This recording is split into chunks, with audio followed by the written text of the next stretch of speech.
सारा दुनियाँभरमा 50 मिलियन मान्छे अहिले क्यान्सरको रोगसँग पीडित छ अरे क्या। क्यान्सरसँग उनीहरू हरेक दिन फाइट गरिराखेको छ अरे क्या। तर तिमी त एकदमै राम्रो छौ, हट्टाकट्टा छौ, स्वस्थ छौ। एकर्डिङ टु रिपोर्ट वर्ल्डमा अहिले 43 मिलियन जस्तो मान्छेहरू अन्धा छ अरे क्या। उसले केही देख्नै सक्दैन क्या।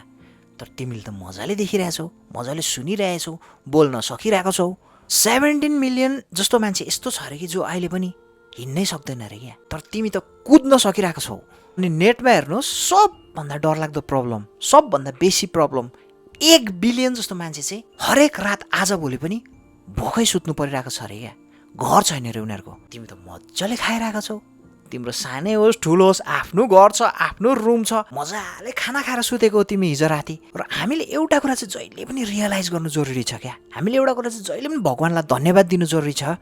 त्यो चाहिँ के हो भने नि, अहिले जुन लाइफ हामीले जिरहेको छ नि, बाँचिरहेको छ नि, त्यो लाइफ बाँच्नु चाहिँ नि अहिले संसारमा मिलियन्स बिलियन्स मान्छेको चाहिँ सपना हो क्या।